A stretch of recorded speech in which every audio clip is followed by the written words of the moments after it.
BNP চাই সমান অধিকার আর জবা চাচ্ছে ন্যায্য অধিকার। আপনি কোনটা চান আগে ভিডিওটি দেখেন, তারপর আপনার মন্তব্য প্লিজ কমেন্ট বক্সে জানিয়ে যাবেন।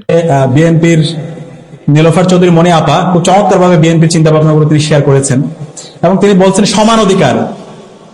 আমরা সমান অধিকার চাই না, আমরা ন্যায্য অধিকার চাই।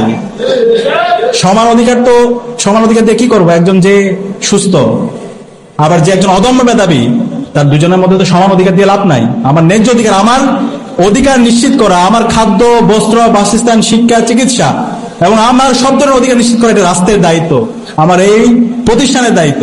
সেই ন্যায্য অধিকার নিশ্চিত করাই হচ্ছে রাজনৈতিক দলের কাজ। যারা সামনে ক্ষমতায় যাবে তারা সেই ন্যায্য অধিকার নিশ্চিত করবে। আমার সমান অধিকারের দরকার। আশা করি ভিডিওটি আপনারা দেখছেন, আপনি কোনটা নেবেন, ন্যায্য অধিকার নাকি সমান অধিকার? অবশ্যই প্লিজ আপনি কমেন্ট বক্সে কমেন্ট করে যাবেন।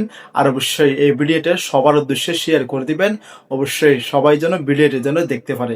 আল্লাহ হাফেজ।